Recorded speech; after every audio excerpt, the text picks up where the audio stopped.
driving, spinning, fading, hitting! 1.1 to go! Oh my goodness, Tyrese Maxey! Daniel House fills the lane and fills it up.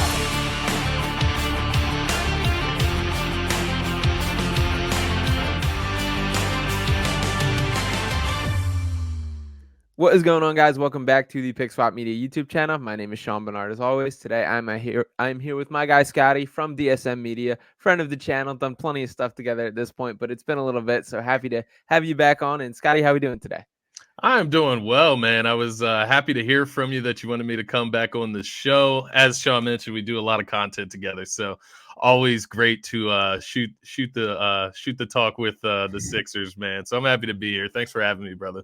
Yeah, absolutely. Always a blast. And with this team, there's always stuff to talk about. And the NBA has now turned into a 12-month reality show as much of anything. So that has been missed. But before we get fully into the Sixers, I do want to talk briefly on the Jaylen Brown contract that was just finalized. Jaylen Brown now becoming the highest paid player in NBA history, a 5-year extension worth $304 million. Just insane money. But you got to respect it, got to tip the cap. What's your reaction to the signing, and what do you think of it overall, Scotty? Yeah, it's insane to hear that come out of your mouth. You know, the highest paid player in NBA history. Do I think that Jaylen Brown is the most deserving player in NBA history? No. But this is where the league is trending. This is the trajectory of max or super max extension contracts and where they're going these days. And my first reaction to it, man, and maybe it's just because I'm coming from like a tormented Sixers fan perspective, but my first thought of it was, get around that wave of drama that could come over the season if you don't give Jaylen Brown that extension. Just give your star the money that he's looking for and eliminate that chance of drama. You secure your big three with him, Tatum, and Kristaps Porzingis going forward. I know they still got to get an extension done with Kristaps, I believe, but nonetheless, you have your core there going forward. And Jaylen Brown's happy. I think that's the biggest thing. You want to keep your stars happy in a sense so you can avoid a bunch of the drama that you've seen transpire in Philadelphia. So from that perspective, my instant reaction was like, way to get the job done. You've sealed that up. You can move on to the next part of making your team better and securing your future. But from the transactional amount of the contract, right? It is insane. It's insane from a standing of what athletes make these days in general.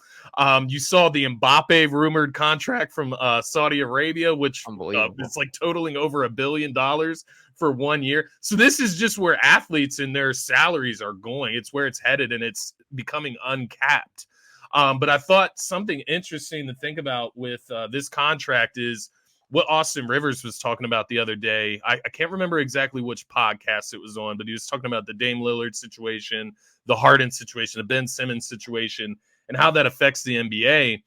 And, you know, he's talking about how the new CBA basically makes contracts top heavy, right? Yeah. So one guy's getting $50 million, then maybe a role player left on that team, they're taking vet minimum contracts. And that's kind of where the Celtics are now heading, because they're going to have to give Tatum a newer extension at some point, right? Give Kristaps his extension. So you're looking at an NBA that's about to become extremely top level when you are top heavy when you're talking about stars making the most money on teams, and then just leaving the scraps for the rest of these players. And it doesn't seem very fair, right? Going forward, it seems like a bad deal for the rest of the league, guys that just aren't considered good enough. Mm-hmm. Yeah, and that's absolutely what's happening. Is the middle class of NBA players is kind of being cut apart. That it is those veteran minimums or those low values, or you're a max contract guys. And I think some of that has been correlated to the star hunting and these super teams that are being built up of trying to fit in 3 max contract guys on the same roster, which is intentionally made hard to do under the salary cap rules because they want to spread out talent. I mean, the dollar amount is going to continue to be striking because that's just a ridiculous amount of money, no matter what way you look at it. Like making $69.2 million in the year 2028 for one season is absurd. The NBA, to the players' credit and to the CBA's credit, have been very smart and calculated by cutting their own slice of the pie based on percentages, not on a set dollar amount. When you look at a league like the NFL or the MLB, where there's still this lucrative dollar sign, but it is a set amount. by negotiating like a 35% max contract, which is the case with Jaylen Brown here. You're getting whatever percentage of the league as it continues to go up. So that's why we see these numbers keep rising. It has been smart on the NBA's part, or on the NBA players' parts for sure. And it's obviously working for these guys extremely well. Jaylen Brown for sure. Congrats to him for being the highest paid player. He's not going to be the highest paid player forever. I remember the point in time when it was Mike Conley taking the cake for the highest paid player in the NBA, which is crazy. So it kind of was his turn. There's going to be pretty soon a player making over $100 million in a season. And I think within the next handful of years, which is very insane, but I don't know. It's tough to wrap our minds fully around. The question I do want to ask you next, Scotty, is do you see Jaylen Brown playing the length of that contract in a Celtics uniform? It's hard to say without knowing where these contracts and the amounts go. But to your point, you're talking about somebody's going to be making over $100 million per season at some point. Eventually, this contract is not going to look untradeable, right? It's going to be just a league average type of thing for a superstar. So to your point, with the friction that they've had in Boston in the past, how long it kind of took for them to get this extension done, right? Going down to the wire.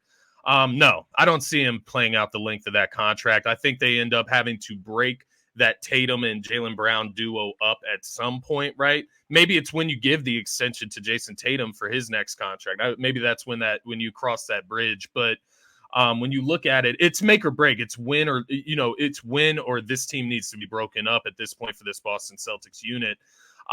These guys have been playing together for how many years? You talk about Tatum and Jaylen Brown. Now they finally broke off and sent Marcus Smart out, which is a little bit of a dynamic change. But when you're looking at that duo, the clock is running on for them to win an NBA championship. And when you look at how the talent's being spread out across the NBA, you just can't guarantee that even over the next 2 seasons, right? So no, I would side with no. I don't see him playing out the length of that contract.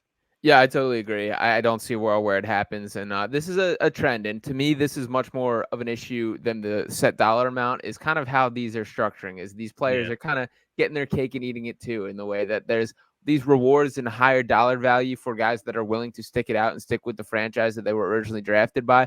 But then to just do that and then demand a trade is when the system kind of unravels a little bit. And I think we're going to be looking at the same situation with Jaylen Brown not too long from now. I think as far as basketball-wise, there's a real argument to be made that Jaylen Brown and Jason Tatum have too many overlapping similarities and weaknesses as players to maximize each other. Personally, I love both of them as individual talents, and I think they're such awesome players that I would be doing everything possible to just rotate your surrounding crew and until you find those right ingredients for a championship. I think they're good enough for that to be the case. But I do think that there's a little bit of a situation where Jaylen Brown feels a little bit of the second fiddle, where the red carpet has absolutely been laid out for Jason Tatum to be the guy in Boston. And rightfully so. This is no shade on Jason Tatum as a talent, and he probably is the better of the two players there. But Jaylen Brown is no slouch by any means. And I think that there will come a point in time where that continues to eat at him. And my spidey senses absolutely went off for how long this deal kind of took. I get, like, he was on vacation. I get the other things. But, like, if you're Jaylen Brown, the second that contract is put in front of you, it should be signed. And for it to take a little bit of time, to me, raise some eyebrows. So I don't know, but we will see how that plays out. I don't think this is going to be a short-term thing. I think at the minimum, this is probably a 2 to 3 year window for this core, the Jason Tatum and Jaylen Brown. But if it does not happen after that, then I do think the situation will be very different. To shift gears and talk about a little more disgruntled star, I do want to get into James Harden here. And I want to start off by kicking it off with this interview of Harden, who kind of touches on the same topic of player empowerment, working with teams. And this was with USA Today here. So I just want to play this and get Harden's thoughts on this. Is player empowerment. For example, like Damian Lillard right now, he's basically saying he only wants to play for Miami. When it comes to the player empowerment, do you think that's a good thing, a bad thing for a player to kind of dictate where they want to play in the league, since it's so different than what it used to be now? I see both sides of it. I see both sides to where it's because I went through it, to where the organization want to do what's best for them. They don't want to just give a player that basically is one of the best players they've ever had in their organization away for nothing or for less than what, So I get that the organization side, and then I get the player side as far as wanting to play and wanting to be somewhere, whether it's because it's the right situation for you, for your family or yourself or whatever that person is going through.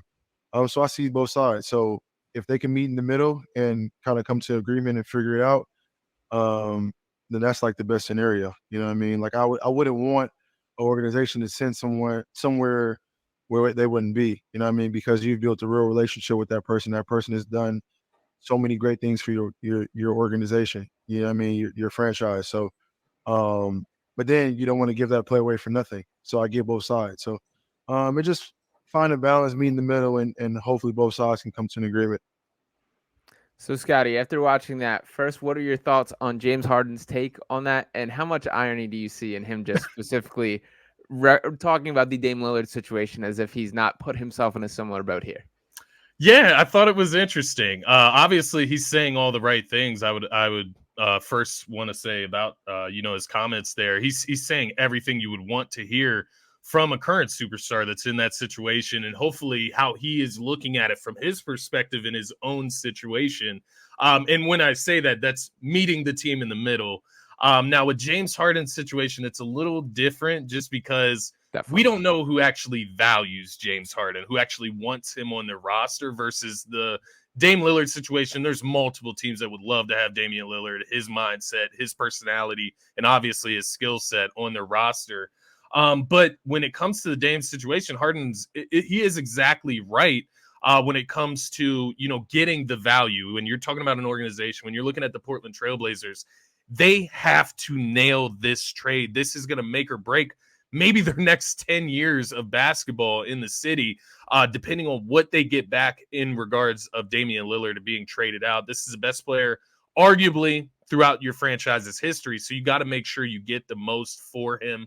But to the point on the other side, from the player's standpoint, you do understand Damian Lillard has sacrificed things to stay in Portland. He sacrificed things to give Portland an opportunity to build around him. So you do want to repay him back in a sense. It's just hard when you pigeonhole this one roster, this one team that you want to play with, and then you say you want to play with these players along with that team, really put your team in a tough spot. So to Harden's point of meeting in the middle, yes, that's exactly what you want to see. It just doesn't feel like he nor Dame are meeting these organizations in the middle, which is why it seems a little bit hypocritical, a little contradictory when you hear it come out of his mouth. So it is interesting that he chose to, one, even do that interview in the middle of all of this drama, but then two, the words that came out of his mouth, those were also interesting. And you hope that he's thinking with that mindset in regards to the Sixers. Yeah, absolutely. Very interesting to me that he even took that interview. Also, just very intentional that this was a question phrased around Dame Lillard. I also want to point out the Dame Lillard and James Harden situations are drastically different in my mind. For starters, Dame Lillard is obviously a legend to the Trailblazers, such a key part of that organization, has stuck it out forever. There's definitely a factor of the Trailblazers owing him a little more than the Sixers owe James Harden for sure. For James Harden, this is a guy who will now be demanding his way out of a third team, a guy who the Sixers went out on a limb to get less than 2 years ago in a trade. And I get like they were obviously shifting some damaged goods around in the Ben Simmons situation as well. So it's not like they were, just going for it. It wasn't, you know what I mean? That it wasn't as back against the wall as it makes it seem. But for Dame to just list like wanting to go to Miami, I get it. You can have your preference, but you also should not have signed that extension last offseason if you felt this way. So I think that's kind of where my mind's at with that. And same to James Harden, like you opted into your player option. To me, I really believe the perception of that is that was a very nice way to save face in the fact that there is no market. And for all this talk about like him being upset at the market of him not getting this max level contract or a long-term deal, that $35 million that you opted into to play for the Sixers is definitely more than you had an offer from any team. And if there was a more significant offer on the table, I get it. You can code up that you didn't have any talks with teams or you couldn't because of tampering, all that stuff. But if there was an offer out there, James Harden would be playing for another organization right now. And there just wasn't. And it does really feel like you look around the NBA, and this is where it's a tough spot for the Sixers, is the Clippers are really the only team that I can even kind of see James Harden playing for. And for Harden specifically, and this is another reason why him and the Lillard situation is very different, is James Harden does not have the most compatible game. Like you can't throw him on any team and he fits. He's got a very niche and unique style that has its pros and cons, absolutely. And for him to have this desire of basketball freedom for a guy that was number 2 in the NBA for individual time of possession last year, like I just don't see a lot of his points in this argument. Dame Lillard, very, very different. You can throw Dame Lillard on just about every team and he makes them better. That he has a much more flexible style of play, and he's still playing at a higher level. I mean, he scored the most points per game in his career last year. I know he missed a lot of games. I know it wasn't the biggest sample size, but it's just very different for me. So I get where Harden's coming from. I appreciate some of what he said. The shipping guys off to an organization where they don't want to be, how he doesn't think that should be the case. To me, that's what free agency is for, that you are welcome to sign wherever you want. And James Harden, you were a free agent less than a couple weeks ago. Like you had your opportunity. So I don't know. I think it's interesting that he even took the interview, and I'm already kind of getting sick of the James Harden PR tour amid all this stuff. Yeah, I'm with you, man. And it seems like, you thought the drama maybe would stop once Ben Simmons is shipped out the door, right? And you bring in James Harden. He says he wants to be in Philadelphia. He has the connection with Daryl Morey. He's playing beside an MVP candidate, now an MVP. You would think that would be enough, but that was when we were still under the perspective that James Harden wanted to win basketball games. He wanted to win an NBA championship. And it's obvious at this point that is not what this is about, because you're creating more friction. You can request a trade to the LA Clippers and not handle the situation the way that James Harden is handling it, which is completely shutting the door on playing for the Sixers, making it known nationally that he's going to be disgruntled if he has to return to the Sixers. So there's a way of going about this, trying to get what you want, but in a professional manner.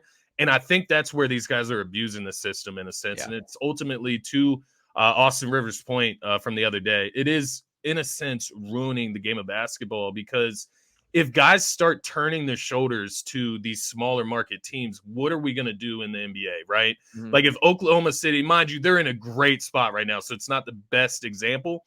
Portland, though, what does Portland do if they mess up this trade, right?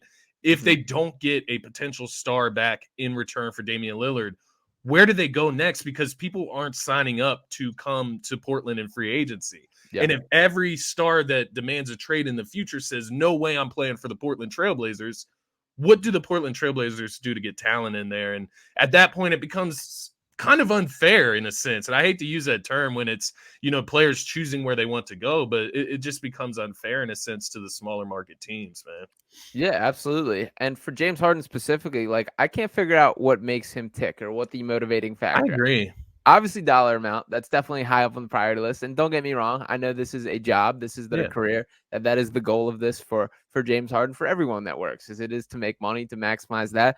But like for a guy that you would think, for all these athletes, it's a competitive drive. Like you can build an all-time great team out of James Harden's former teammates. Yeah. He's playing alongside the MVP of the league.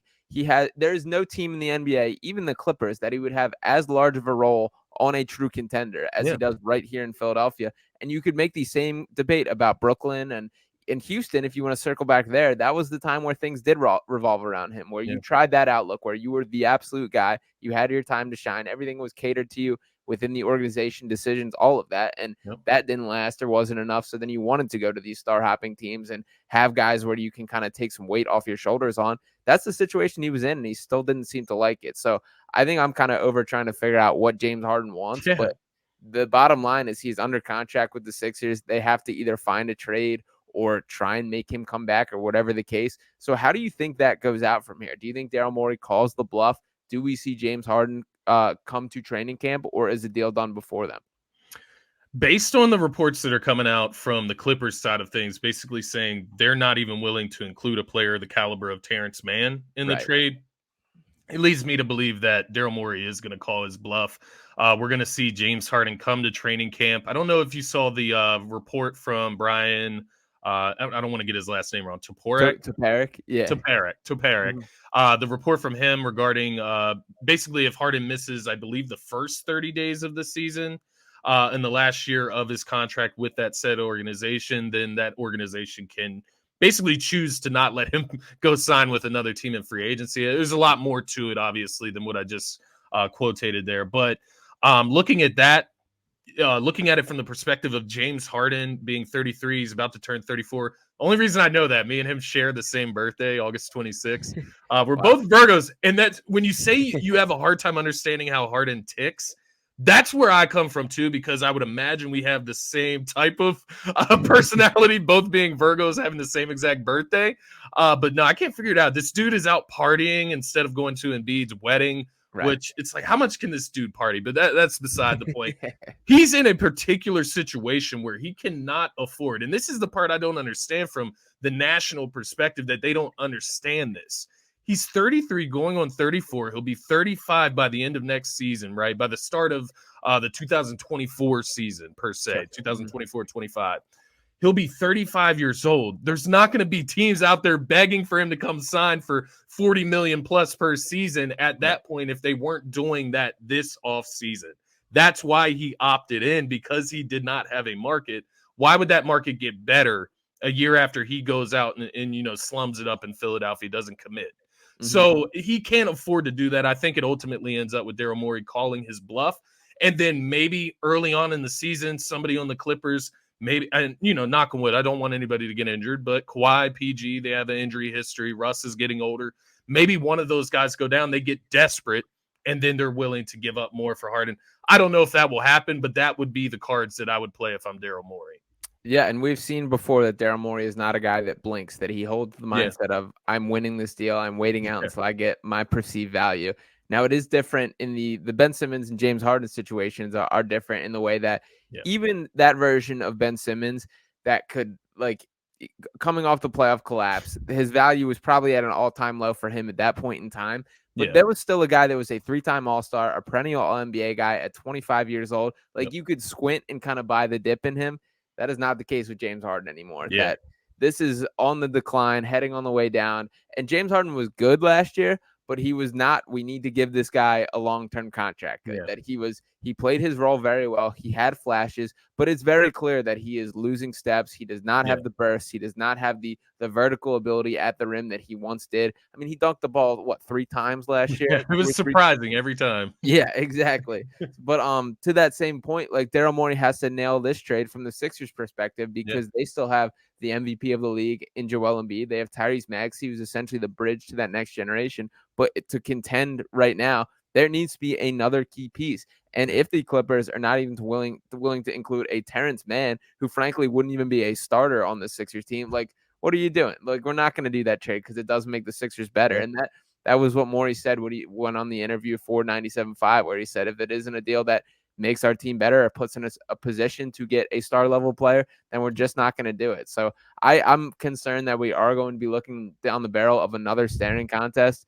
And it's a tough spot, because for the Sixers, where else do you go from here? Pretty much no matter how I cut it, is I keep circling back to the biggest X factor with where this team can go is just how good can Tyrese Maxey get. So what do you think to that point, Scotty? And do you think it's unfair kind of how rapid these expectations have grown on Maxey? No, I don't think it's unfair. And the reason I don't think it's unfair is because I think Maxey can handle it. I think he's a guy that's going to work as hard as he can this offseason. There's people talking about him, not having any 1v1 moves, not able to create his own shot off the dribble, not able to play make for others. He's going to come back next year. He's going to be better at all of those things. I'm 110% sure of that. That he's going to work on it. So to the unfair expectations, I would say no, they're fair, because the sky is the limit for this kid. And you talk about his personality, his demeanor, and what he's willing to do to get there. So from that perspective, I would say no, the expectations are fair. We need him to take a jump in his 4th year now. And to that point, that's with or without Harden. We need him to take that jump in order to be a contender, because as you mentioned, Harden is not getting better. Right? He's not getting better. If anything, he's going to be worse next season, maybe the same to start out. So to that point, Maxey has to step into that second star role. And it doesn't matter whether you can trade Harden this year or not, because you go into next season, there's all this talk about 2 max slot openings, right? They're trying to create these 2 max slots for next offseason. You look in the free agent pool, man, there's not a lot of options there. There's a few, the Pascal Siakams of the world. Maybe OG Anunoby opts out and becomes a free agent. Those would be like your top guys that you would want for this roster. Then you have to ask yourself, do they even fit around the MVP, given that Joel Embiid is still here? So I don't even know if you can look that far for a solution, because it doesn't feel like the solution is even there. Yeah. So to that point, it's kind of all on Maxi's shoulders, right? Because if Harden does decide to sit out this season or doesn't show up to training camp or shows up less than himself, that's going to be calling on Maxi to step up into that second star role. Of course, we have the assassin scorer Tobias there to be that third fiddle. Of course, I don't think he's stepping into second fiddle at all. He could barely be fourth fiddle. So to that point, Maxi is the guy. He's that light at the end of the tunnel. Knock on wood, man. Embiid requests a trade out. Maxi is still that light at the end of the tunnel because he's the only thing, you mentioned it, bridging our gap to the future. That is Tyrese Maxey. So there is a ton on his shoulders, but I think he is the guy for it. Yeah, and I do agree. Like, I very much believe he's built for it. And he's a guy who we've seen growth like I haven't seen in really any player ever. Like, to talk about a guy who the knock on him coming into the NBA was he wasn't a good enough shooter. To be the third best three-point shooter just 2 years into the NBA percentage-wise is ridiculous stuff. And then to increase that percentage on higher volume last year is even more impressive. And his work ethic's unreal. His personality's unreal. He is that guy. I'm thrilled. I don't believe a team constructed around Tyrese Maxey as your number 2 option at 22 years old is ready to contend for a championship. And I don't think that's a fair spot to put him in. That like if that's looked at as a disappointment, that's not Maxey's fault. That like the prime of him and the best years of his career are probably 4 or 5 years from now. Like he still is adding layers to his game, learning. And it's unfortunate that doesn't quite align with Joel Embiid, who is right there in front of us. But I still think he's a guy that can contribute at a high level to a contending team. But they just got to find a way to get like another guy. And we are being sold on this vision. You touched on it here of these 2 max slots that approach next year's offseason where you have all this cap space. I don't know how I feel about this. And to rattle off some of the names, you kind of touched on too. Jaylen Brown now off the table due to that extension. That seemed pretty set in stone. That was best case, right? Yeah. That was a dream. Yeah. Pascal Siakam is a guy. OJ Anunoby with a player option, so he could potentially be available. DeMar DeRozan, Klay Thompson, LeBron James with a player option, and prayers to Bronny James, by the way, to throw that out there, as well as Kawhi and Paul George, both with player options as well. So none of these guys are sure things to set the market, let alone if they do. I don't feel awesome about any of those guys being that missing piece for a championship team. So what do you think of this max slot mindset as a whole? And do any of those guys jump out at you as like the missing piece? I mean, we would have to wait and see what guys like Kawhi, PG look like. Obviously, you wouldn't mind bringing those guys in for a shot. But how realistic is that, right? That Paul George is going to come from LA to Philadelphia willingly, or and that it should Kawhi be noted that Philly has not had success bringing in stars before. Like these guys have to say, "I want to go to Philadelphia," which really has not happened in general. Exactly. Even in Dame's situation, where I think that's what hurts about the Dame situation for Philadelphia fans specifically is Dame seems like the type of superstar that would love Philadelphia. He would fit the culture. And even he turned his nose to the city of Philadelphia, wants to go to Miami. So it shows you how much market plays into the equation for these superstars. So to that point, do I see LeBron leaving LA and coming to Philadelphia? No, I honestly don't see him willingly doing that unless we were able to offer, the most money on the table, which just isn't possible. So to that point, you're looking at the likes of Pascal Siakam. Now, the thing with that, Pascal Siakam will most likely be the most coveted guy in that free agency class, from my opinion. Like he's going to be 30 years old. So he's still at the peak of his career in a sense.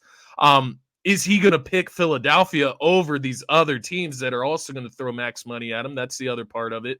But then you talk about fit. Pascal Siakam next to Embiid, is that your championship piece? It's not. We could try it. It might look good for the regular season, but once you get to the playoffs, that clunkiness is going to come out just like it always does. So to your point, I don't see the answer there. And that's the scary part of this. Like you can create the max slots and maybe you think you can create like a trade scenario where you can bring in a superstar that would actually fit. But where are the pieces that you're trading out? Like, who are you going to trade for that superstar? And that's the problem. We've blown all our resources trying to star hunt in the past. Now, when the time is right, when you have Embiid hitting his peak as MVP level, you don't have the resources to go out and do what you need to do. You took a risk on James Harden. We didn't realize how big a risk that was at the time. It was a risk, and now it's kind of backfiring in a sense. You still do it for Ben Simmons because you'd rather have James Harden right now than Ben Simmons, but at the end, we still didn't win that trade in a sense because we never got further than what we did before. So in that sense, man, it is a scary time to be a Sixers fan because if Embiid demands that trade out, and if this season doesn't go up to his level of par, right, his standard, he demands out. What do the Sixers do? They have to honor it. We see what's going on with these players around the league now. They're going to have to honor it. I don't know if it would go all the way to having to trade him to the Knicks, but you could be looking that in the face next offseason, and from there, doesn't matter how many max slots you have. If your MVP's leaving, this is not a destination, period. So it's a scary time to be a Sixers fan, man. I know we're like leaning back on those 2 max slots, but there's not a lot of – you want a 35-year-old Klay Thompson that didn't really play well in the playoffs anyways. He's not fixing any issues for you. I would ultimately say in a dream scenario, maybe you can get 1 star and then spend the other max slot on other role players that fit perfectly. But that's a dream scenario, and we know those don't play out in Philadelphia. So it's rough. Yeah, it does not look good. And I do understand the mindset of like not directly tied to max slots, but more so the flexibility that it brings on. Like maybe there is a world where they can capitalize on the middle ground of players, which we kind of mentioned are for the taking. But for the same reason that we all brought up, like stars just don't leave in free agency in the same way that they once did. That there's almost more value in having a Tobias Harris like contract that at least can fit along with pieces to get a big deal done. Like we know the NBA trade rules of having to match the salaries and things like that. If you literally have Tyrese Maxey and Joel Embiid on roster and then just cap space, like there's no world where you can match that and get guys in return. So you're kind of really going out on a limb in free agency. And I agree. I think it's a very unsure thing. Like, I don't see a world where Kawhi or Paul George are looking down the market and having this max contract coming their way again. So they probably do take a player option and go another season and run it back. And we'll see how things are resolved. Obviously, James Harden is a factor in that as well, how this all comes together. There's a whole lot to be determined there. But you look around, there's just not sure things. And Siakam, I do agree with you. I think he's going to end up being the cream of the crop of that free agent class. And he's just not that missing piece. And I get it. Like, he was a second star on a championship-winning Raptors team, but that was Kawhi Leonard on another level. Exactly. And a Kawhi and Siakam duo just fits way better than a Siakam and Embiid duo. It just does, the way that they stylistically play.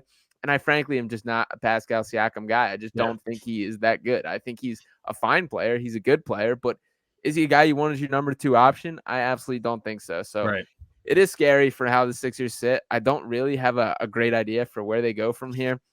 And even like looking beyond it, it's really frustrating. Even you look at like the Jaden Springers and like like there's not that much below. And especially the Paul Reed. Paul Reed has become the ultimate vibes guy. We see Sixers social media posting him every single chance that they get to try and at least save face and have a little bit of good feelings there. But it really is ugly. It's sad. And let me ask you this, man. Do you think this is a funny question, obviously, given Tobias' standing in Philadelphia? Do you think there's any chance they just extend him for a nice, a more, swallowable deal for Tobias Harris? Is there any chance that happens, man? I think it's funny, but I honestly think that there is a chance that happens. I'm not ruling out, and especially it would be even funnier if there's no free agent options. They ends up being like the cream of the crop where he's catching a similar deal to what he did last time. And I don't think the chances of that are 0. I don't think it's likely by any means, but I do think that there's a world where that's how things shake out. And then if you're the Sixers, man, like if that's how this goes, like the fan base is off the wagon completely.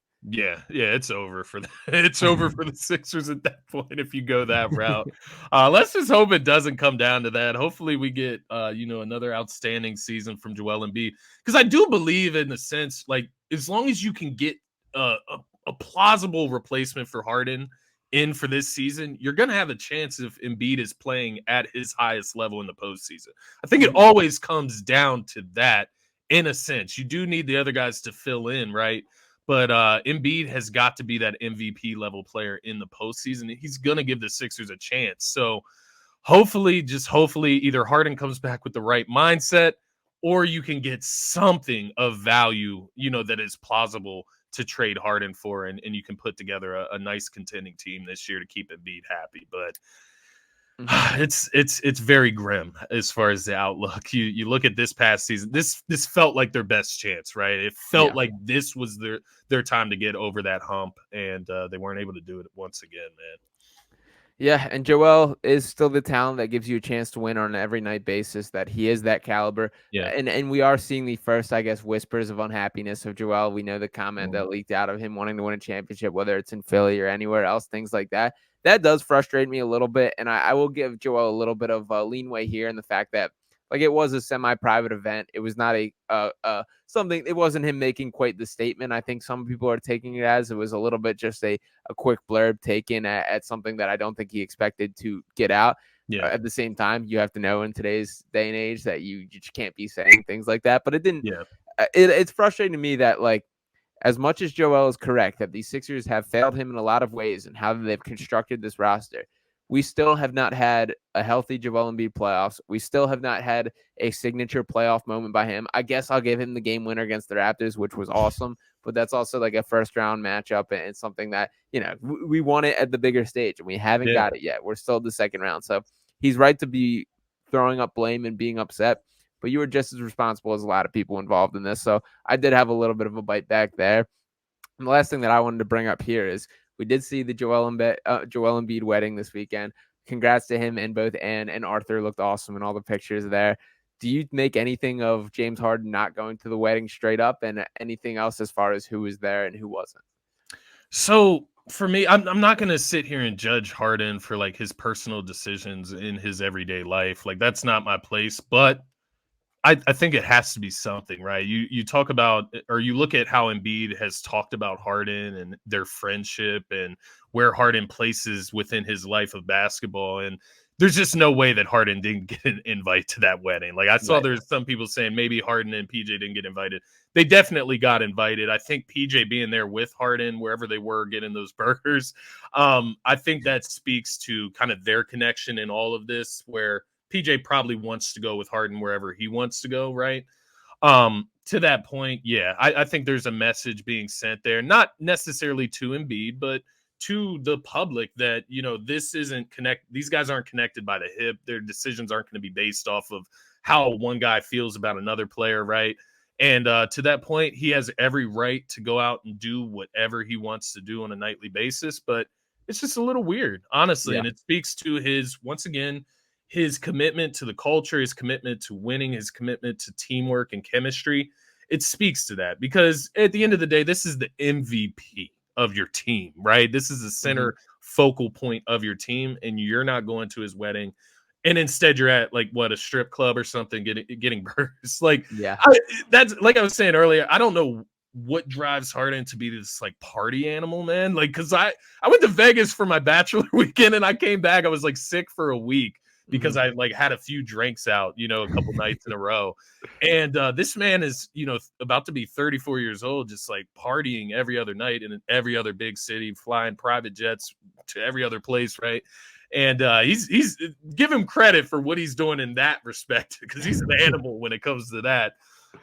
But no, it's just, you know, it's just not, I don't want to use the term professional, because once again, it's their outside, it's their personal life. But if that's your friend, man, you can't just take your private jet up to wherever they had the wedding and support your friend for just that one night. And they had a good time from the looks of it, right? They had music, they had everything Harden enjoys, it seems. So it just felt like that was the true split, right? That shows you like, yeah, he's not going to come back and just be happy-go-lucky playing next to Embiid just because they're friends. And I think it speaks to that ultimately.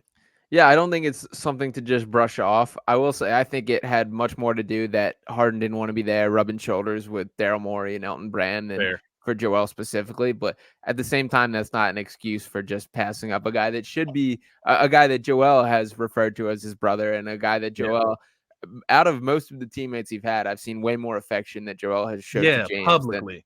A lot of publicly, for sure. So some of that I think is Joel growing and being more just outward and expressing that, but also I think a lot of it is that they do get along. So that should be noted. It was a statement that he was not there. Disappointing. I do think that is a little bit of a sign of things to come, of that Harden saying like, I'm not going down easy. I'm going to be busting out the fat suit and doing my whole thing. And also dude, just play basketball, focus on basketball for 5 more years, and then you can hit a PJ and do whatever you want for the rest of your life. Seriously. So I guess I have a little bit of that frustrations in me, but yeah, overall, it seems like it's going to get worse before it gets better. Any final predictions or any final words before we get out? Let me know what you got going on over at DSM Media and everything else. Absolutely, man. Ultimately, I think we get through this season with Embiid. I don't think he demands a trade, even through all this speculation. I think part of that is him, like you said, having to look in the mirror in a sense and say, when have I been there for this team at my MVP level? I need to make sure that is in the second round of the postseason this season. Because to your point, that game-winning moment against Toronto, that's the first round. That's the team you're supposed to beat in this series, simply, right? So you got to build your moments in the playoffs. But I think we get through the season. Next offseason is going to be the telling point of Embiid's time in Philadelphia, whether he's here for the next 2 seasons, 3 seasons, whatever it may be, or if he demands out next offseason. James Harden, I think, will ultimately be here until about the start of the regular season. I think he'll have to go through the awkward moments of training camp. And is he showing up? Is he not? Is he showing up at practice and giving his all, or is he not? Mind you, I don't think Nick Nurse is going to put up with some half-assing at practice. I don't think he's that type of coach. Yeah. So we'll see how that plays out. But I do think he makes it here until the season, until the regular season, and then from there we'll see how desperate teams get, how desperate the Sixers get to get him out of there, right? Right now, there's just no pressure because they're not having to do mandatory meetups. They're not having to do mandatory practices, training camp, all of that yet. So the pressure hasn't came yet, but it is going to come. Tobias Harris, that'll be interesting to see as we approach the trade deadline. I imagine the value there will go up as the season goes on. Different contenders seeing if they can compete with a guy like Tobias Harris added to the picture. But ultimately he will be here, and hopefully they do something with that mid-level exception and bring in some type of quality role player at some point, right? Hopefully we don't stay in pause the rest of the offseason. As far as DSM, just be sure to check out DSM Media Philly. That's where we put all of our Philadelphia content. So Phillies, Flyers, Sixers, Eagles, Union, all of the above. We cover them there. And then, of course, Scotty Talks NBA. I will be posting an episode later with myself and Zach Noble of Ball is Life. We do a Zach Noble Tuesday thing on Scotty Talks NBA. So that'll be fun. We're going over top 10 trios in the NBA. So it'll be something interesting to look out for there. But thanks for having me again, brother. I appreciate you. Yeah, absolutely. So make sure you check that out. Check out Scotty's stuff. Check out DSM Media. Appreciate all you guys for tuning into this one. Make sure to drop a like on this video. Subscribe to the channel. Drop a couple comments on what you think of the James Harden situation, Joel Embiid, everything. And hopefully next time I'll be back with a little more optimism. Peace.